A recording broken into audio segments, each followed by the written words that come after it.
Well, I don't know about Tel Aviv is burning, but it's being bombed by Iran, and because of the Israeli movement. We of course are watching our nationals both in Israel and in Iran, and as a matter of fact, we have already contacted all our nationals and asked them if they want to be evacuated. Some have asked to be evacuated out of Israel.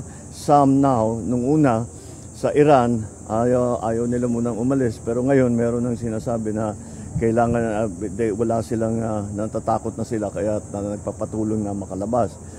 Ang naging problema natin sa pag-evacuate sa kanila ay dahil sa gera, maraming sarado na airport. Kaya nag-ahanap tayo ng ruta kung saan sila mailabas. But we have been able to do that.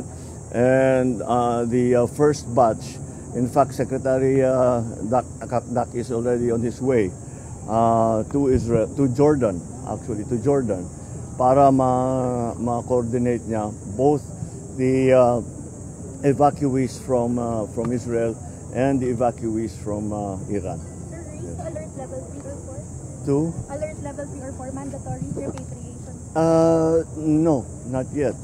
We generally leave it to each individual or each family to decide for themselves whether or not they feel safe or whether or not they would like to be evacuated. Sir, do you expect